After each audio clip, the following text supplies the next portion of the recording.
बिस्मिल्लाहिर्रहमानिर्रहीम। मेरे प्यारे दोस्तों, कैसे हैं आप? आपका होस्ट डॉक्टर मोहम्मद आजम समीर पहले की तरह हाजिर है।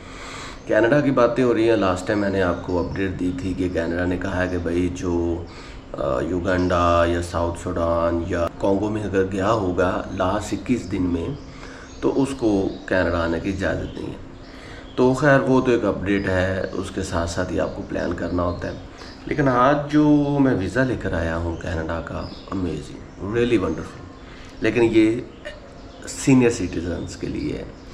मोस्ट प्रोबेबली लगा लें जिनकी उम्र 70 साल है या 65 साल है, 70 साल समझ लेंगे उनकी अगर उम्र हो, या बहुत बूढ़े हों, तो उनके लिए यही। आपने कोई भी वीज़ा की इंफॉर्मेशन लेनी हो ना, तो आंखें बंद की है आपने IRCC online application for Canada visa, वहाँ पे जाके आपने इसको सारा देखना होता है, किसी से पूछने की कोई ज़रूरत नहीं। तो ये देखें, ये कुछ वीज़ाज़ हैं जी, 3-4। उस पर दूसरे नंबर पे है जी super visas. Visit your children और grandchildren for up to 5 years, 5 साल तक आप वहाँ पे रह सकते हैं। इसको super visa for parents and grandparents कहा गया है। इसमें है जी you can visit your children और ग्रैंड चिल्ड्रन, यानी कि आप अपने बच्चों के बच्चों को भी मिल सकते हैं अगर वो वहाँ के परमानेंट रेजिडेंट हैं या उनके पास कैनेडियन सिटीज़नशिप है या वो वहाँ पे रजिस्टर्ड है। For 5 years at a time with super visa.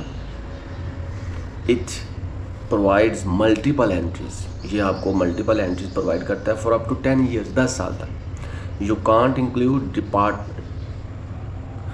Can't include dependents in this application. अच्छा, इसको अगर आपने करना है तो ये देखिए प्रोसेसिंग टाइम भी लिखा हुआ है जी। इसका जो प्रोसेसिंग टाइम है, visas country by country very करता है भाई। आपने यहाँ पे कंट्री लिखना है जी, या किस लिए, temporary resident permit, economic immigration, family sponsorship. इसमें बहुत सी कैटेगरीज हैं, लेकिन 20 से 21 दिन ठीक है मैक्सिमम लगते हैं आपके वीज़ाज़ को करने में, प्रोसेस करने में, ठीक है। फ़ीस इसकी जी 100 कैनेडियन डॉलर है जी, 100 कैनेडियन डॉलर है। स्टार्ट होती है, स्टार्ट ज़्यादा भी हो सकती है, 120 भी हो सकती है, इसको 30 भी हो सकती है, इसको 40, 200 तक भी जा सकती है। हु कैन अप्लाई, उसकी रिक्वायरमेंट्स में आता है जी, ऐसे लोग सुपर वीज़ा को अप्लाई कर सकते हैं जिनके बच्चे या उनके बच्चे वहाँ पे रह रहे हैं, सेटल्ड है। और अगर आप इस पे मीट नहीं करते तो फिर आप विज़िटर वीज़े पे भी जा सकते हैं, ठीक है। और अगर आप मज़ीद इसके मतलब जानना चाहते हैं तो आपका जो होस्ट है ना, आपका जो होस्ट है, आपको जो बुला रहा है, वो आपके साथ उसका बायोलॉजिकली रिलेशन हो, और या वो कैनेडियन सिटीज़न हो, या उसको वहाँ पे कार्ड मिला हो, या इसके अलावा वो 18 साल की उम्र कम से कम उसकी होनी चाहिए, और उसके पास लेटर ऑफ इनविटेशन है जो उसने आपको सेंड किया है, वो आपके पास होना चाहिए, ठीक है। आप भी आउटसाइड कनाडा होने चाहिए, आप कनाडा से बाहर होना चाहिए। उसके अलावा ये है कि आपको कनाडा आने की इजाज़त हो, आपने अफ्रीका लास्ट 21 दिन में ट्रैवल ना किया हो, और आपने हेल्थ इंश्योरेंस प्रोवाइड करनी है वहाँ पे।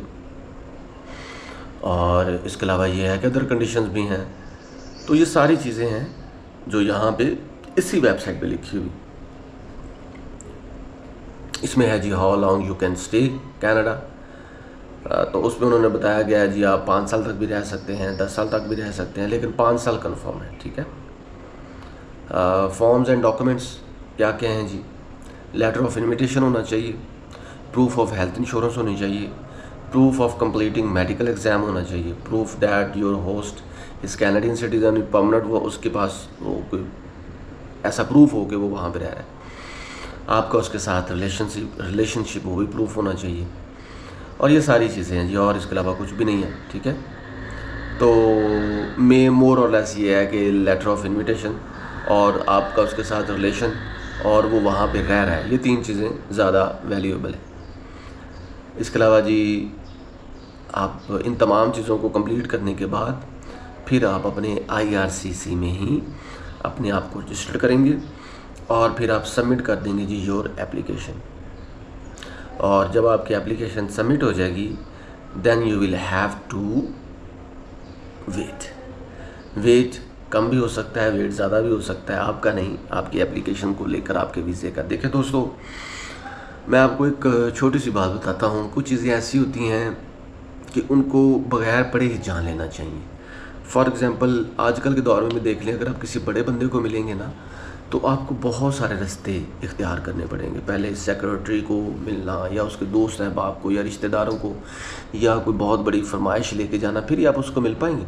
और जितना छोटा बंदा होगा उसको कहेंगे ओ यार किधर है यार, बाज़ार की फ़लाँ नुक्कड़ पे मैं खड़ा हूँ, उधर आ जाए यार मिलते हैं, तो वो उसी वक्त आ जाएगा। इसी तरह कोई भी ऐसे कंट्री जो ज़्यादा वैल्यूएबल हों, जो ज़्यादा बड़े हों, ज़्यादा प्रोग्रेस्ड हों, उनका वीज़ा हमेशा मुश्किल होता है। ये मैं आपको मोर और लेस एक कंक्लूजन्स बता रहा हूँ, समरी बता रहा हूँ, ठीक है, क्रक्स बता रहा हूँ तमाम वीज़ाज़ का।